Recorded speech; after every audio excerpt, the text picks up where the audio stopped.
ঠাকুর ভোগ নিয়ে এসেছিল, ঝুপ করে পড়ে গেল প্ল্যাটফর্ম আর চাকার মধ্যে দিয়ে একদম সেদিয়ে গেল।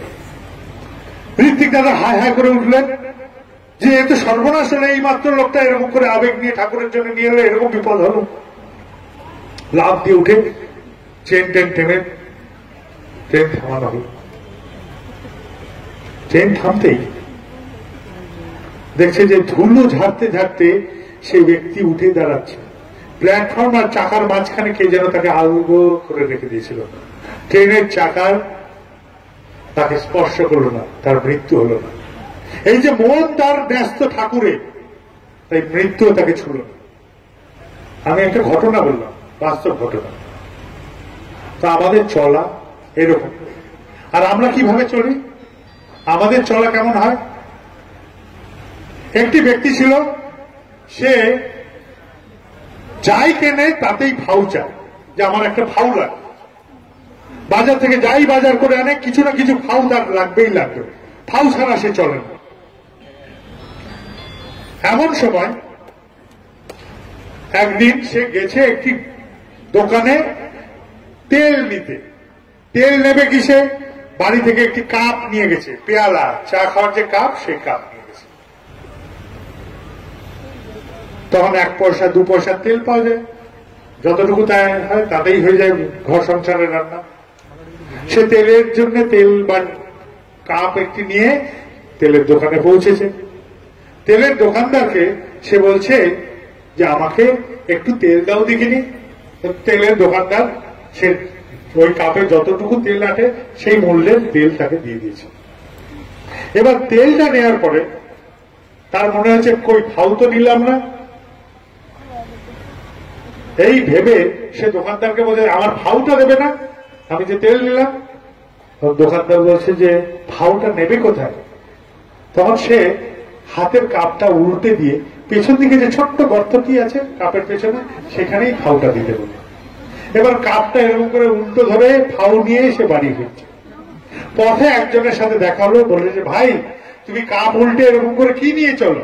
তখন বলছে এই যে ফাউটা নিয়ে চলেছি আমি, ফাউটা এখানে আছে। বলে তোমার আসল কই? বলে আসল তো এখানে। আসল তো দোকানেই পড়ে গেছিল কাপ উল্টানোর সময়। তার হাতে ফাউ থাকলো না, আসলও থাকলো না। আমাদের চলা অনেক সময় এরকম হয়ে ওঠে। যদি ঠাকুর বাদ দিয়ে চলি, আমাদের চলা কিন্তু এরকম হয়ে যাবে, ফাউও যাবে, আসলও যাবে। ঠাকুরকে ধরে রাখেন, সবকিছু সার্থকতা, সবকিছু সার্থকতা। পুরুষোত্তম আসেন যখন, সব গুরুরই সার্থকতা। তাকে ধরলে আসে না গুরু ত্যাগের ভিন্ন কথা। সবকিছু সার্থকতা থেকে, সবকিছুর। প্রাণ কাঁদে না, প্রাণ কাঁদাবার চেষ্টা করেন। আবেগ ওঠে না ঠাকুরের কথা ভেবে, চেষ্টা করেন। করতে করতে একদিন হয়ে যাবে। আর এই পালন করি আর না করি, ঠাকুর ধ্রুব, এটা একদম সুনিশ্চয়। ঠাকুর ধ্রুব, আপনারা চলেন সেভাবে। আপনাদের এখানে ঠাকুরের মন্দিরের নির্মাণ কার্য হবে। আচার্যদেব নির্দেশ করেছেন যে মন্দিরটি আছে সেটা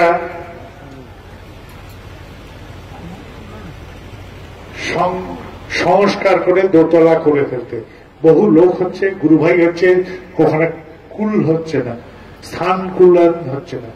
সংকুলন না হওয়ার জন্য তিনি আশীর্বাদ করেছেন এখানে সব কর্মীদের ওটাকে দোতলা করতে। আমি একটি ছোট্ট ঘটনা বলি।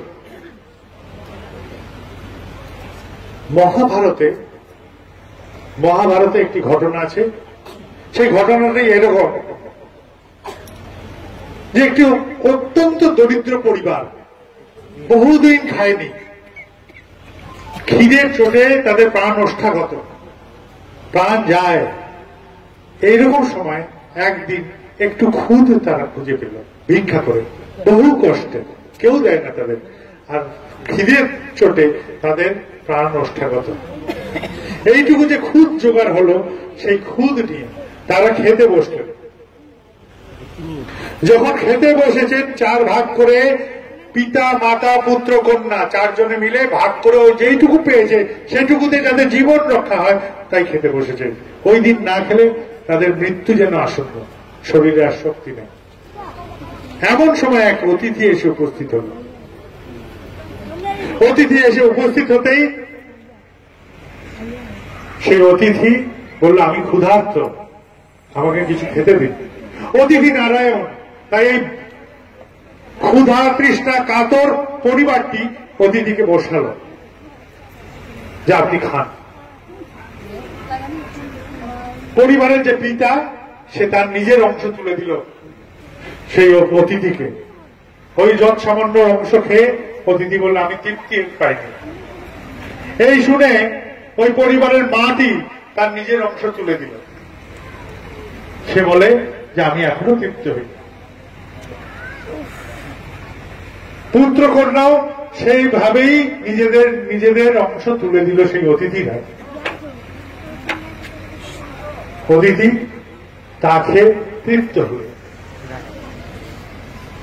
অতিথি এইরকম মহৎ সৎকারে তৃপ্ত হয়ে আশীর্বচন দিয়ে চলে গেল। সেই রাত্রে খিদেতে পুরো পরিবারটি মারা গেল। খিদের জ্বালা সহ্য করতে না পেরে পরিবারটি মরে গেল। স্বর্গ থেকে রথ এলো, সেই পরিবারকে নিয়ে স্বর্গের দিকে নিয়ে চলে গেল। একটা নেউল এই এতক্ষণ ধরে সমস্ত কার্যক্রম দেখছিল। এই যে দান হলো, মহৎ দান, নিজেকে উজাড় করে এই যে দান হলো, ওই যে কণাগুলো, খুদ কণাগুলো, ছোট ছোট দানা কিছু পড়েছিল মাটিতে, আনন্দে ওই যেখানে দান হয়েছে সেখানে গিয়ে ওলট পালট করা শুরু করলো।